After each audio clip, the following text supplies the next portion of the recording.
अगर हमने बीजेपी को लाया, एक सीट उनको दी, तो 8 वोट तो इन्हीं पार्टी से निकले, कहीं और से नहीं निकले।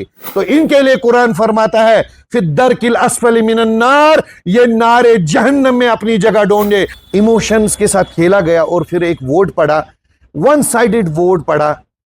मुझे दुख इस चीज का नहीं है कि वोट किसने डाला, मुझे दुख सिर्फ इस चीज का है, मैं हैरत में इस चीज पे हूं कि ये कौम आज तक अगर जुल्म सहती आई है, ये अब भी चुप क्यों है। मुझे उन लोगों से गिला है जो उन लोगों ने अपना वोट एक एक एमएलए को दिया, उन्हें बनाया, और उसके बाद उन बनाने के बाद जब उनके एमएलएज ने उनको धोखा दिया, जिस आग, जिस मुसीबत और आने वाले एक बहुत बड़े कहर से जो कश्मीर चाहता था हम नजात ले, जो कश्मीर चाहता था कि हम इनको अपने से दूर रखें, और इसी वजह से एक इमोशनल वोट पड़ा, इमोशंस के साथ खेला गया और फिर एक वोट पड़ा, वन साइडेड वोट पड़ा। 54 जो है एमएलएज बनाए गए, 54 जो है इनको एमएलएज दिए गए, और उसके बाद ये इमोशन को इमोशन नहीं रहने दिया, इस इमोशन को डिमोशन किया गया, इस इमोशन को लातों के नीचे जैसे आज तक रखते आए हैं, पैरों की धूल समझ करके लात मार के फेंक दिया गया कश्मीरी की। आज एक कश्मीरी को आवाज उठानी चाहिए, आज एक हर कश्मीरी को यह सवाल करना चाहिए कि ये वोट आए कहां से। जैसे कल हमारे कायद कह रहे थे कि ये क्या वो जिन थे जो पहले बैलेट बक्सों में घुसे थे और उन्होंने किसी पार्टी को जिताया। एक पार्टी को ये कश्मीरी कौम इस कश्मीर से दूर रखना चाहती थी, क्योंकि उन्होंने पूरे देश का हाल देखा। ये पार्टी जिस जगह भी, जिस स्टेट में गई, उस स्टेट में उसके बाद मुसलमानों के साथ क्या किया गया उससे कोई बेखबर नहीं है। मैं आपको कल की बात करना चाहूंगा मुख्तसरन। बंगाल, वेस्ट बंगाल के अंदर कल शाम की बात है, ये पार्टी बिहार में आई तो बिहार के अंदर एक फरजाना खातून की नाम की मुसलमान खातून, उसकी खता सिर्फ यह है कि वो मुसलमान थी, और उसको पेशाब और शराब रोजे की हालत में पिलाया गया और उसके बाद उसकी वफात होती है। यही पार्टी अब वेस्ट बंगाल के अंदर जब घुसती है, इक्तिदार में आती है। कल शाम की बात है, एक मुसलमान लड़का, इस नासूर की वजह से कल एक मुसलमान लड़का वहां पर डेथ कर जाता है, शहीद हो जाता है, सिर्फ मस्जिद को बचाते बचाते। कश्मीरी कौम चाहती थी इस नासूर को हम दूर रखें। कश्मीरी कौम चाहती थी कि ये जो आरएसएस का ठेका लेके बैठे हैं, बीजेपी का ठेका लेके बैठे, जिन्होंने मुसलमानों को सबोताज किया चारों तरफ, इनसे हम दूर बचे, और एक वोट डाला गया जो वन साइडेड इमोशनल वोट था।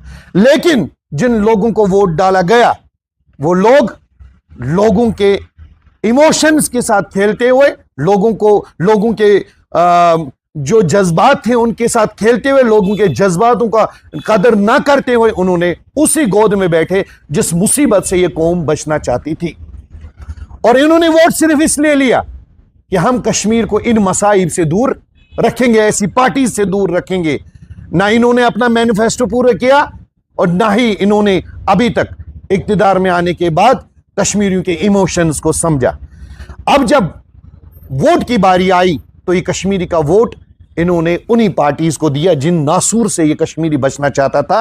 ये 8 वोट आए कहां से? मैं बस सिंपली सवाल करता हूं मीडिया से, ये 8 वोट आए कहां से?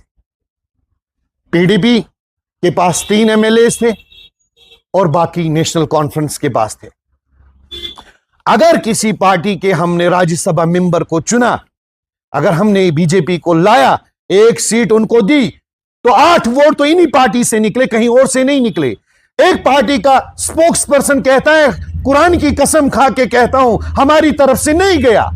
कश्मीरी कौम कब समझेगी कि हमने अब इस्लाम और कुरान को बीच में ला करके हमने उनकी इज्जत भी, कश्मीरियों की इज्जत तो ये लोग करते ही नहीं थे, लेकिन अब इन्होंने कुरान को भी छोड़ा नहीं।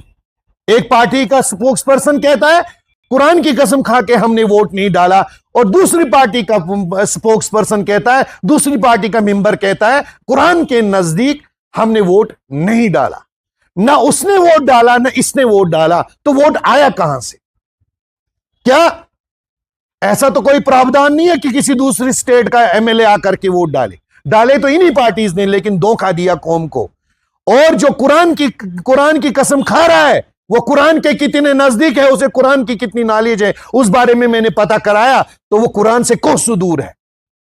क्या इन मुनाफिकीन जो लोगों के सामने एक बात लेके आते हैं और उसके बाद लोगों के जज्बात, लोगों के कदर न करते हुए उनके जज्बातों को ठेस पहुंचाते हैं, लात मारते हैं, ये कौम किस दिन समझेगी? ये कश्मीरी कौम कब इन डकोसलेबाजों से, इन नापाक इरादे वालों से कब बचेगी? कब ये कौम ऐसे ऐसे हीरोओं को चुनेगी जो कम से कम इस कौम का सोचेंगे और कम से कम कुरान की पासदारी करेंगे?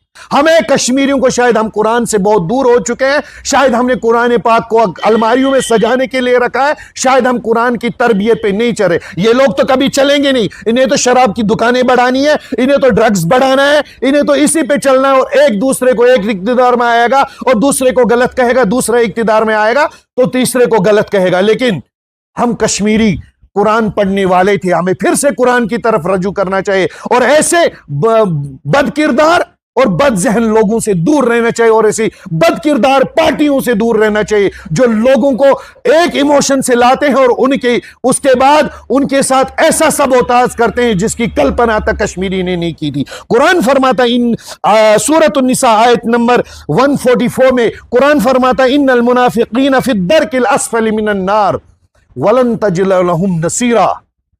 कुरान फरमाता, या रसूलुल्लाह सल्लल्लाहु अलैहि वसल्लम, बेशक मुनाफिकीन जिन्होंने लोगों में जाकर के एमएलएस बनने के लिए एक वादे किए, मैनिफेस्टो लाया और उसके बाद यह कहा कि हम बीजेपी को इस कश्मीर से दूर रखेंगे, बाद में ये मुनाफिकीन जब उनकी सफों में चले गए तो उनकी तरफ से वोट डाला, उनकी गोद में जाकर के बैठे, तो इनके लिए कुरान फरमाता है फिर दरकिल अस्फल मिनन नार, ये नारे जहन्नम में अपनी जगह ढूंढे, वलन तजिद लहुम नसीरा, और ये इनका कोई मददगार भी नहीं होगा।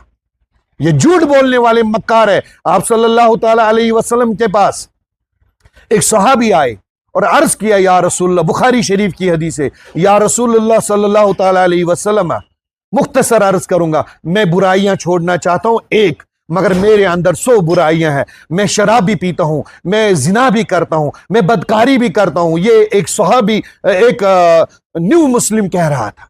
तो हुजूर सल्लल्लाहु अलैहि वसल्लम ने फरमाया, ठीक है, आप झूठ छोड़ दीजिए। मुझे लगता है इन पार्टियों ने झूठ को खरीद करके अपनी जबानों पे सजा रखा है। ये पार्टीज हुजूर सल्लल्लाहु अलैहि वसल्लम की इस हदीस की तरफ कभी नहीं देखेंगे, क्योंकि इन्होंने कभी कश्मीर और कुरान और हदीस को कभी चुना ही नहीं। इन्होंने चुना है तो इक्तिदार को चुना है, चाहे वो सूअर के सर पे ताज सजे या फिर मोर के सर पे ताज सजे, इन्हें कोई फर्क नहीं पड़ने वाला।